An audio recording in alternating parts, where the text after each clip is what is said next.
Ada kisah yang lain Bapak Ibu sekalian, seorang budak, dia sangat soleh. Karena solehnya, waktu lagi diperjualkan, belikan di pasar, maka ada seseorang orang soleh juga kaya beli dia. Lihat ini orang kelihatannya soleh.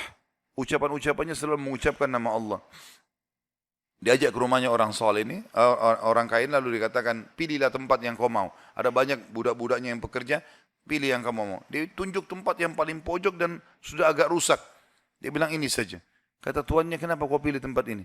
Dia bilang karena tempat ini akan menjadi indah kalau digunakan berhubungan dengan sang raja. Allah subhanahu wa ta'ala. Kata tuannya, baiklah terserah. Diperbaiki sama dia, kemudian dia mulai ibadah. Tuannya satu malam merasa gelisah. Merasa gelisah, dia tidak bisa bergerak, ya, tidur maksudnya. Maka dia bilang, saya keluar, saya kontrol rumah. Saya lewat di rumahnya atau di ruangannya budak gitu. Saya lihat atap rumahnya seperti terbuka dan ada cahaya yang masuk ke dalam.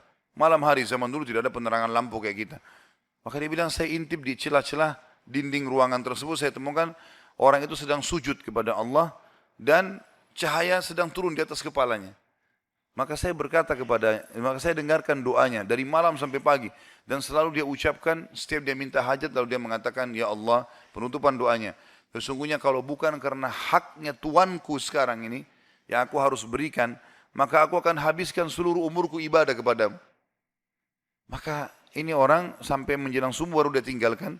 Setelah didengarkan doa-doa yang indah dari budak ini, kemudian dia pulang ke rumah, ke kamar tidurnya. Istrinya tanya, kemana saja? Dia bilang ceritanya seperti ini. Istrinya awalnya tidak percaya. Dia bilang, baik, besok malam kita sama-sama ke sana. Besok malam diajak istrinya, dilihat. Terjadi hal yang sama. Cahaya yang terang, orangnya lagi sujud, dia ucapkan kalimat-kalimat doa yang mulia sama. Akhirnya mereka sepakat suami istri, kita bebasin aja budak ini. Ketuk pintunya menjelang subuh, kami sudah dengarkan doamu semalam, kami bebaskan kamu. Maka dia tiba-tiba mengangkat kepalanya ke langit, mengatakan, ya Allah, kalau seandainya setelah ibadahku yang aku kerjakan kepadamu ini mengganggu hubunganku denganmu, matikanlah aku. Tiba-tiba meninggal orang itu. Tiba-tiba meninggal. Tapi di sini saksi bahasan adalah bagaimana kedekatan seorang budak pun posisinya, dia seseorang yang sangat miskin, susah diperjualbelikan, tapi kedekatannya dengan Allah tidak mengganggu pekerjaannya dan itu tidak penting bagi Allah subhanahu wa ta'ala. Seseorang harus tahu masalah ini.